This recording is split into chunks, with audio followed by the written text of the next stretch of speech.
Yeah, and let me just say that I appreciate you giving me the opportunity to come talk. Hope I can talk loud enough for everyone to hear.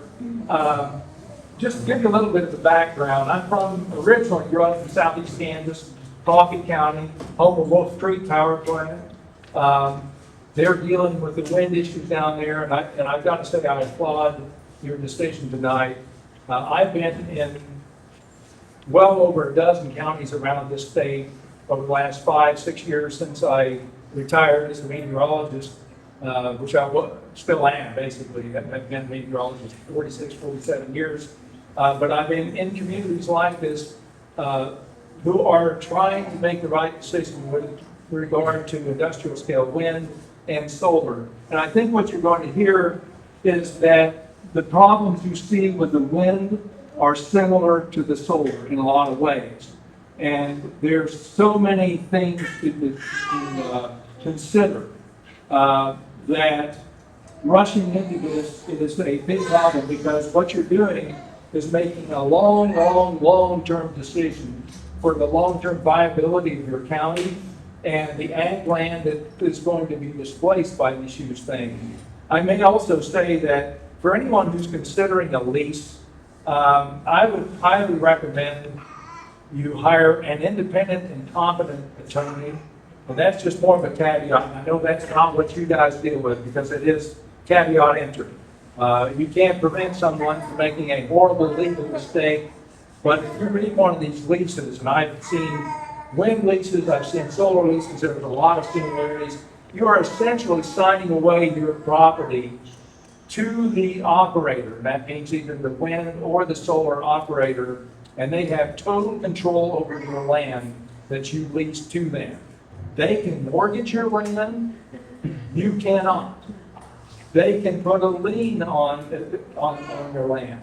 And I've had situations with wind, and I'm talking about wind in context of the solar because you're going to see a lot of the same things. There was a wind farm in Kansas that went belly up before it was completed, and there was a lien, a construction lien on that wind farm for over $30 million. So somebody who signs a lease, are they going to be on the hook for this? What's the county going to do? There's so many things, and if you look at the leases, if you have the opportunity to, and I realize there are gag orders on these leases, but I've seen a number of them. They tell you, you can tell what kind of issues you're going to be dealing with. Substations are going to be put on this land. There might be a cell tower put on your land. All sorts of different things. The battery storage, they say, I find this interesting. It says, owner or operator leases operators for owner's property in order to construct, operate, replace, locate, remove, and maintain one or more battery facilities on owner's property. Trust me, it's going to be a lot more than one. For a 230-acre solar farm, you're going to have hundreds of tractor-trailer-sized batteries. And one of the problems with that is there's a huge fire danger with these things. Those lithium-ion batteries tend to overheat very rapidly. It can take 500,000 gallons of water to contain that fire. You can't put it out with water. And so your firemen in this area, if they don't have the resources, cannot stop that from spreading to other batteries or to turn into a wildfire. So one issue is, do you have enough water in this county to fight the fires required in case you have that type of situation? That's just one of the environmental problems we have. The other thing in this lease, it guarantees they will strip the land of all trees. They will strip the land of any vegetation, because you don't want any vegetation growing up around these solar panels, because there can be zero obstruction of anything that blocks the sunlight. And there will be an easement around this solar farm, industrial scale farm, because in the lease it requires 360-degree circumference around the industrial scale solar facility, and 180 degrees basically from land to land, 180 degrees non-obstruction. If you've ever seen a picture of solar farm, there are no trees growing up in these things. So they're going to have to put herbicide down to prevent plant growth, they'll probably use pesticides as well. So you have to concern yourself with the potential runoff, leaching into the groundwater, what that's going to do to the water supply for Jackson County and the people who live there. They also use galvanized zinc posts on these solar panels, so there's going to be thousands of them. You're talking, what, 6,000 acres, I think, 5,000 or 6,000 acres. Over time, the pH in the soil reacts to the galvanization, and you get leaching of zinc into the soil. So at some point in the distant future, and I'm talking distant future, when they decide to abandon this farm and you have to deal with decommissioning, you may also have to deal with toxic waste problems. How much is that going to cost the county? As I said, with the wind blades, you cannot recycle. Well, you can try to recycle these solar panels, but the cost of recycling is 45 times that of putting it into a landfill. There's going to be a flood of solar panels going into landfills over the next 4 to 6 years nationwide. The costs are going to be enormous. So you're not going to be able to find a place to put these solar panels. And if there's a hailstorm that comes by prematurely, which happens up in Nebraska, these entire solar facilities can be wiped out by hail. Then you have to call in the EPA because there's heavy metals, there's cadmium, there's lead, there's nickel inside these solar panels, there's a lot of glass that you have to deal with. You have to call in the EPA to clean this thing up, and you have to replace those panels. What people who sign these leases don't realize, during that time period, they're not going to get paid. It's not producing any electricity. So the thought that this is a constant Christmas tree that keeps delivering time and time again is absolutely false. The other issue is that this lease can be changed unilaterally at any time by the operator. So the solar farm operator can change the terms of this lease. All he has to do is tell the owner, here's what I'm going to do. The owner has no recourse whatsoever. And in fact, in the very back of the lease, if you read it carefully, you'll notice you waive your trial by jury. So you have virtually no legal recourse. On top of that, these big companies like NextEra hire $1,000 an hour lawyers. I've seen it. I've seen it before my committee. I was chairman of the Utilities Committee in the State Senate.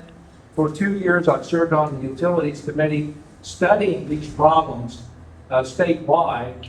And these smaller communities and people within the communities don't have the money to fight this legally.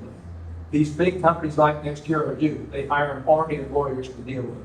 So this is a big, big problem. I tried to set a standardized regulation for wind and solar in this state for the 2 years when I was chairman. I ran into a lot of problems because of lobbyists, and so the fight goes down to the county level, to people like you who have to decide how are we going to regulate this? What kind of setbacks are we going to put in place? What kind of environmental issues do we have? Maybe consider dust control, because if you strip the land of all that stuff, you have a lot of wind, and we haven't had rain in a long time. We're in big trouble right now. We're into a very dry pattern. You're going to have all sorts of dust.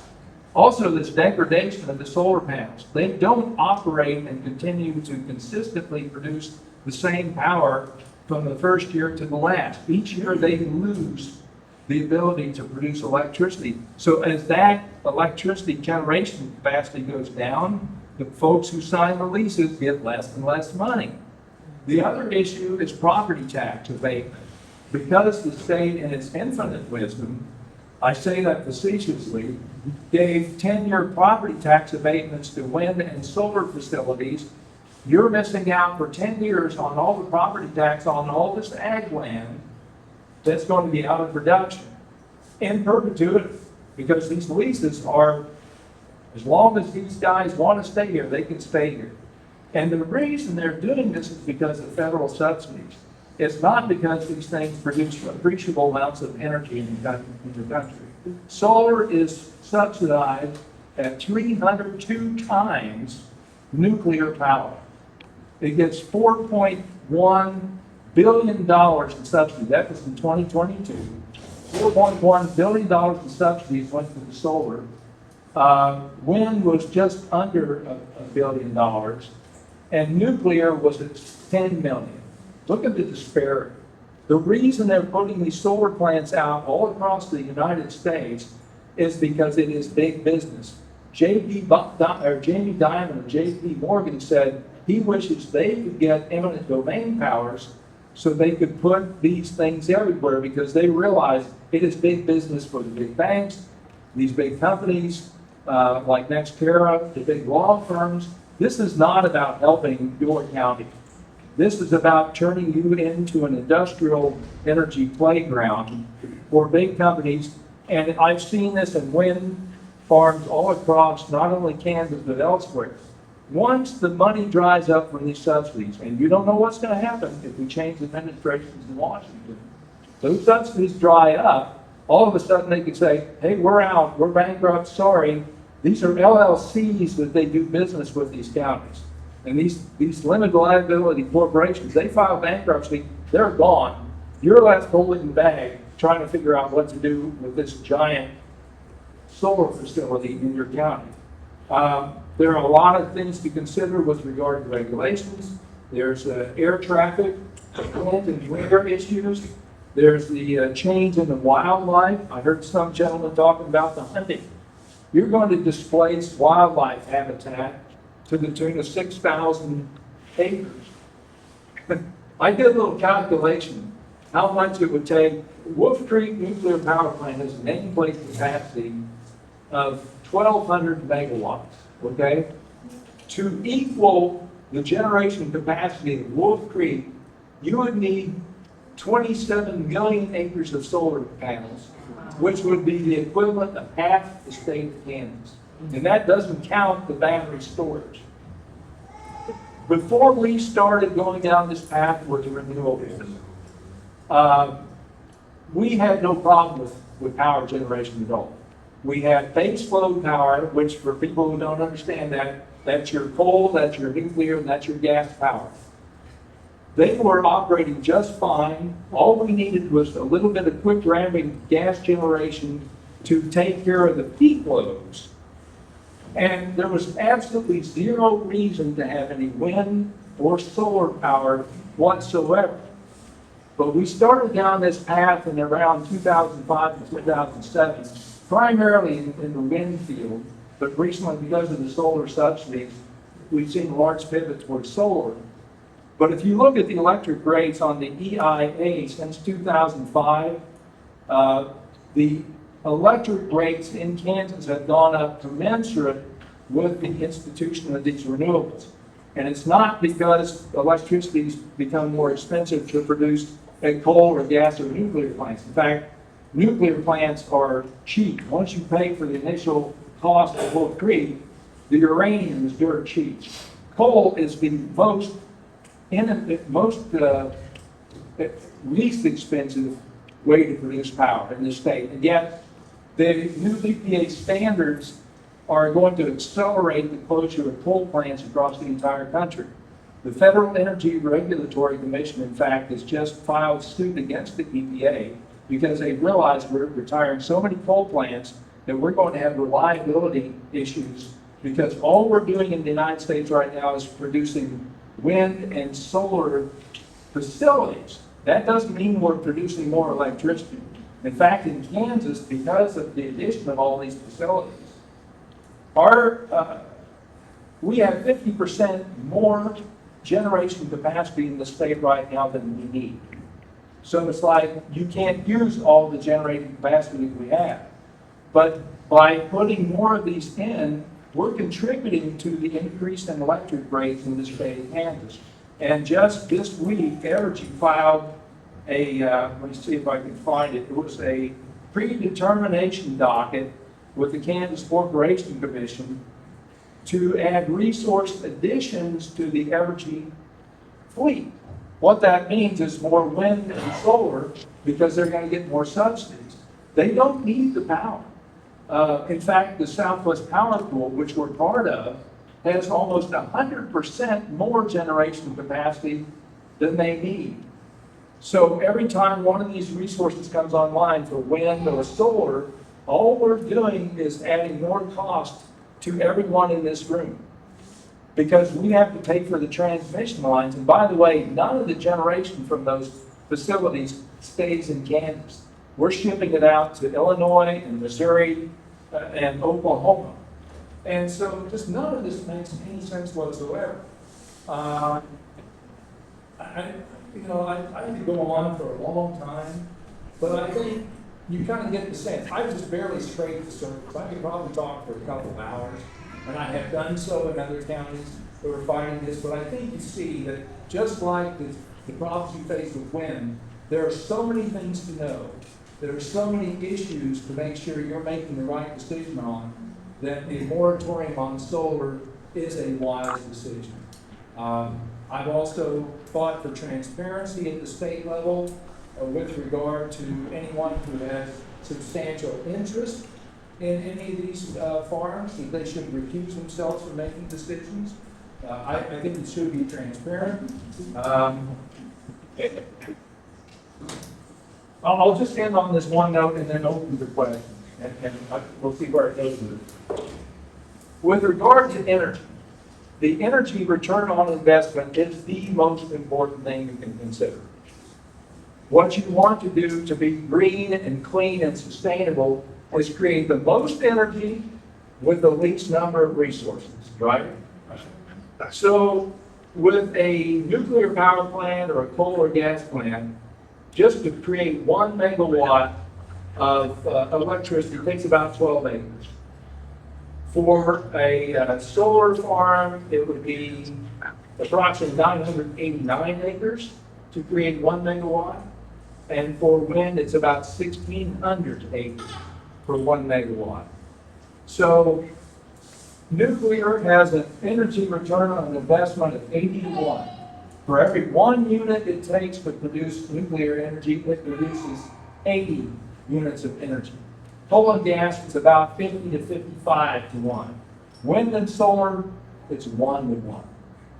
And in fact, because wind and solar facilities are electric, they actually require electricity to run because of power inverters. Solar not as much as wind, but it's some. You're actually a net loss in energy. And then you've got all of these decommissioning problems, massive. We're talking just the wind alone. Let me give you an example. We have over 4,000 wind turbines in the state of Kansas. It will cost the state or somebody at the current price about $8 billion to decommission all the wind turbines in the state. And I'll guarantee it won't happen. You'll have broken down wind turbines everywhere. The same will happen with solar facilities. We also don't, it just doesn't make sense. In Kansas, we are not in the southern latitude. During the winter, you get snow and ice storms. These solar panels will be exposed to. The sun goes down once every day, the last time I checked. And so you're guaranteed for it not to operate. The only people who are going to benefit from this will be the big power companies, the big law firms, the big businesses, and the folks who have been on this marketing ploy are going to regret, because these are intergenerational decisions that will affect ag land. And I keep saying this is the last thing I'm going to say. Like I said, I could go on forever. This is it. Remember, the property tax valuation on ag land is on 30% of the valuations. For residential, it's only 11.5. So the property tax loss to the county is 2 times larger, almost 3 times larger than the property tax loss if you replace residential with solar. And I don't think you want a big solar farm right in the middle of Bolton.